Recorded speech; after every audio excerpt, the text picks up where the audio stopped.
അർജന്റീനയ്ക്ക് എന്തെങ്കിലും ഒരു നേട്ടം കിട്ടിയാൽ അതിൻ്റെ പിന്നിൽ ഭയങ്കരമായ രീതിയിൽ ചർച്ചകളുണ്ടാവും.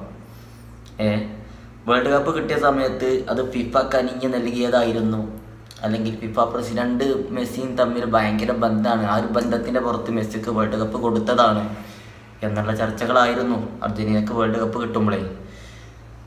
ഇപ്പോൾ 2024 കോപ്പ അമേരിക്ക കൊളംബിയയെ തോൽപ്പിച്ച് അർജന്റീന നേടി. അതുമായി ബന്ധപ്പെട്ടിപ്പോൾ അന്നത്തെ ഫൈനലിസ്റ്റ് ജെയിംസ് റോഡ്രിഗസ് വന്ന് സംസാരിച്ചിട്ടുണ്ട്.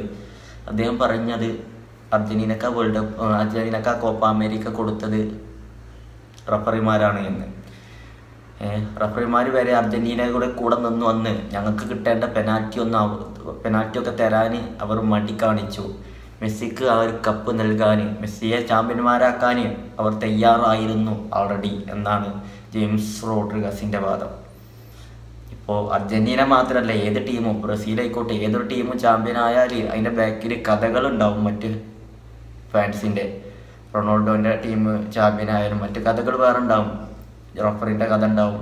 എന്തെങ്കിലുമൊക്കെ ആയിട്ട് ഇങ്ങനെ ട്രോളുകളൊന്നും ഇതായിട്ട് വരുമല്ലോ, അതങ്ങനെ വരും. ഇതിപ്പോൾ ഒരു താരമാണ് വന്ന് പറഞ്ഞിട്ടുള്ളത്, ഇത് ടീമിൽ കളിച്ച താരം ജെയിംസ് റോഡ്രിഗസ് മെസ്സിയെ ചാമ്പ്യനാക്കാൻ കോപ്പ അമേരിക്ക തയ്യാറായിരുന്നു, റഫറിമാർ വരെ കൂട്ടുനിന്നു, ഞങ്ങൾക്ക് കിട്ടേണ്ട പെനാൽറ്റിയൊന്നും അനുവദിച്ചില്ല എന്നാണ് ജെയിംസ് റോഡ്രിഗസിൻ്റെ വാദം. അപ്പോൾ അതിൻ്റെ ചർച്ചകളൊന്നും ഇപ്പോഴും അവസാനിച്ചിട്ടില്ല, വേൾഡ് കപ്പിൻ്റെ ചർച്ച വരെ അവസാനിച്ചിട്ടില്ല, പിന്നല്ലേ കോപ്പ അമേരിക്കൻ്റെ